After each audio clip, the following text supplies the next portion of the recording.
In this segment, we'll continue examining command line arguments and complex double pointer arrangements by drilling down into the print flags code with a series of in-lecture questions for you to answer. Many Unix commands accept command line arguments that begin with a dash followed by letters indicating various command line options. For instance, ls-al runs the ls command with the L long listing and A show hidden dot files options. And with that in mind, let's look at print flags, which does more sophisticated double pointer dereferencing and incrementing. Print flags mimics the design of code that is common to many Unix command programs that are written in C, such as ls and cp and vi. These programs traverse their command line arguments looking for arguments beginning with dash. And then they collect all the option letters that follow the dash and use them as flags to turn on and off program execution options. Now, our print flags just prints the letters that follow dash in command line arguments, but it still has to examine each argument string for an initial dash and then walk through all the letters that follow the dash. And it uses some rather intricate combinations of incrementing and star, which are typical of command line processing, and they're a good exercise in tracking levels of indirection. So let's assume we call print flags with argv in its initial state, as in the diagram here, and we'll walk through some in-lecture questions. Now, the while loop on line 12 here clearly advances argv down the array of pointers, given that ++.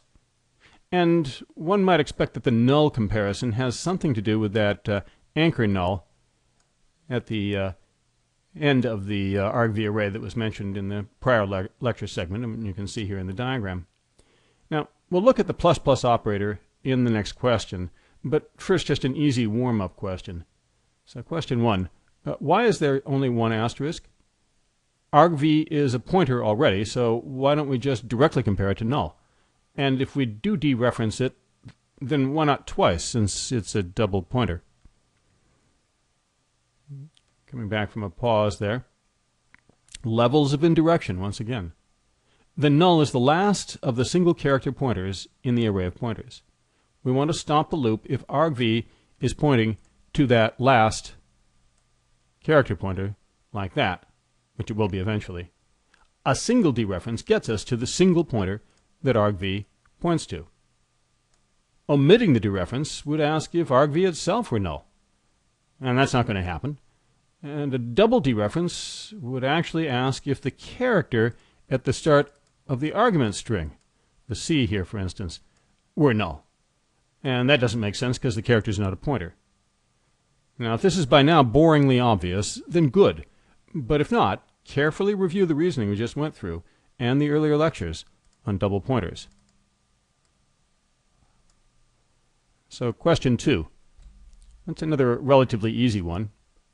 The loop test increments argv, right there. Doesn't that mean we'll skip over the first command line argument? It's a pre-increment. Is that a problem? And coming back from a pause, yeah, it's not a problem. It does do this. It skips the first argument, but that's the command name itself, the prog in our case here. And that won't have any dash flagged options to print out, so we may as well jump over it.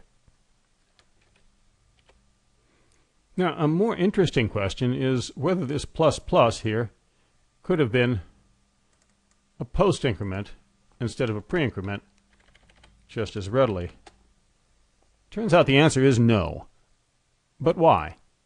Specifically, if I wrote the test the way I just edited it there, what runtime error happens, and on exactly what line of code does that runtime error occur? Thinking about that, coming back from a pause, most of the loop would operate unchanged, but the final iteration would be messed up. When argv is pointing to the last non-null pointer, like that, then the loop check advances it to the null pointer, but it would check the unincremented value if it were a post increment, and the unincremented value is not null. So on line 13, it follows, we would dereference null, and that's a likely segmentation error or other runtime error. So changing that back. Now, let's assume that argv is pointing to a pointer whose string we do need to check for option letters. For instance, the pointer to -AB. So as we've gone through this while loop a few times, we've reached this situation there. Question 4. Deconstruct this expression here on line 13 and answer 3 sub-questions. What exactly is being incremented there? What type is the final result of the entire thing, star parenthesis star argv plus plus? And does it matter whether we use a pre-increment or a post-increment here? So coming back from what might have been a fairly lengthy pause. First, the single pointer in the command string here, in the command block, is what is incremented. Number 1, in other words, because we apply the plus plus to the result of star argv. And what that does is advances it 1 past the first character to the A in our case here instead of to the dash. Okay? But because it's a post increment, and that does matter, the outer dereference, the one that applies to the entire post increment, applies to the unincremented pointer value, and so it returns the first character of the command string, the -AB, and the result is a char type, which is equal to dash, and so we will perform the if statement. So we test that first char to see if it's a dash, and then do the inner loop if it is. But by the time we start that loop, star argv is already pointing at the A after the dash in our example case of -AB. Question 5. More fun with dereferencing levels here. 2 sub-questions. What would it take in the way of a command line argument for that line 14 test to have been false at this point, right now? And what would happen if we omitted one of the stars? So 2 separate questions there. How could we make that false right off the bat? And what happens if we omit one of the stars? Are both stars needed?